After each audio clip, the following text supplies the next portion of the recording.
Yes, yes. And then, ano yung isa, Opo. Jace? Trust at saka Approval. performance. Opo. Well, nagulat ako nung nakita ko yung numbers ng pagtitiwala ng mga tao sa akin dahil sa sobrang dami ng lumabas ng paninira sa kung saan man, galing sa mga politiko, galing sa social media, lahat, all sides, merong paninira. Nakakagulat na tumataas yung numbers at naisip ko na sa sobrang sira nila ng pangalan ko, sinabi ko na ito noon sabi ko, hindi naman kasi lumilipat sa numbers ni Martin Romualdez.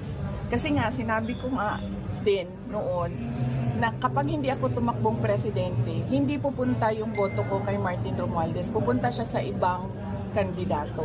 Dapat naiintindihan nila yan ngayon. Pero syempre hindi nila maintindihan yan kasi mga brilliant lang na mga tao po ang nakakaintindi na saan ba pupunta ang boto. So maraming salamat! Thank you!